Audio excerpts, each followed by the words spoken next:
North Korea is developing nuclear weapons and long-range ballistic missiles to ensure the survival of the Kim regime.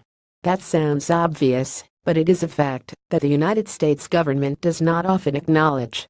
However, testifying before the Senate Armed Services Committee on October 3, the United States top uniformed officer told the Congress exactly that.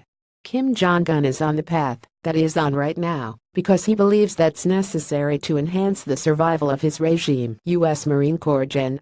Joe Dunford, chairman of the Joint Chiefs of Staff, told the Senate during his testimony. He views the possession of ballistic missiles and nuclear capability as inextricably linked to regime survival. The Trump administration hopes to persuade the Kim regime that it will not be allowed to survive if it does possess nuclear weapons and an intercontinental ballistic missile capability. The United States is willing to take military action to prevent Pyongyang from possessing those capabilities. Recommended America can't shoot down a North Korean nuke. What I think Kim Jong-un needs to realize is he cannot survive with ballistic missiles and nuclear weapons because the international community will not allow him to survive, Dunford said. The United States believes that it might be able to pressure North Korea on its nuclear weapons by interdicting its energy supplies. If there was one area that has been identified by many people as being the one that would most profoundly change his behavior, it would be the loss of oil, Dunford said. We've seen in the past that when the oil has been cut off, there has been a change in Kim Jong-un's behavior. Recommended the case for war with North Korea. Dunford's logic is that the North Korean regime needs its economic base to survive, therefore it is vulnerable to external pressure. The fact is he needs economic resources external to the country to survive, Dunford said. When he starts to have the risk calculation of the path he is on and actually the regime surviving because of economic resources necessary for it to survive, that's the best potential. Cutting off those economic resources will require diplomacy and cooperation from the People's Republic of China.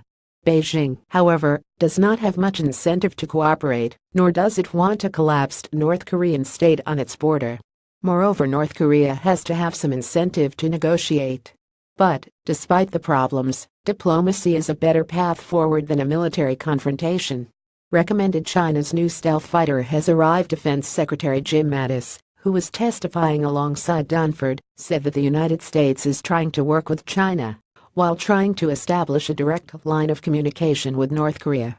The White House's guidance to both the Defense Department and the Department of State were to work in tandem to put diplomatic and economic pressure on North Korea, despite President Donald Trump's recent tweets urging Secretary of State Rex Tillerson to stop wasting his time trying to engage Pyongyang. I believe that Secretary Tillerson is accurately stating that we are probing for opportunities to talk with the North, Mattis said. All we're doing is probing. We're not talking with them, consistent with the president's dismay about not talking with them before the time is right. In the meantime, the United States is trying to work with China on dealing with the North Korean issue.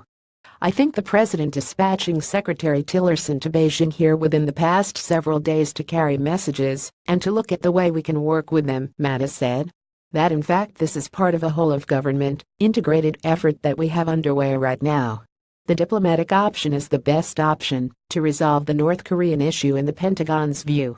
Which is why I think we should support Secretary of State Rex Tillerson's current path of diplomatic and economic pressure to convince him that being part of the international community, Dunford said.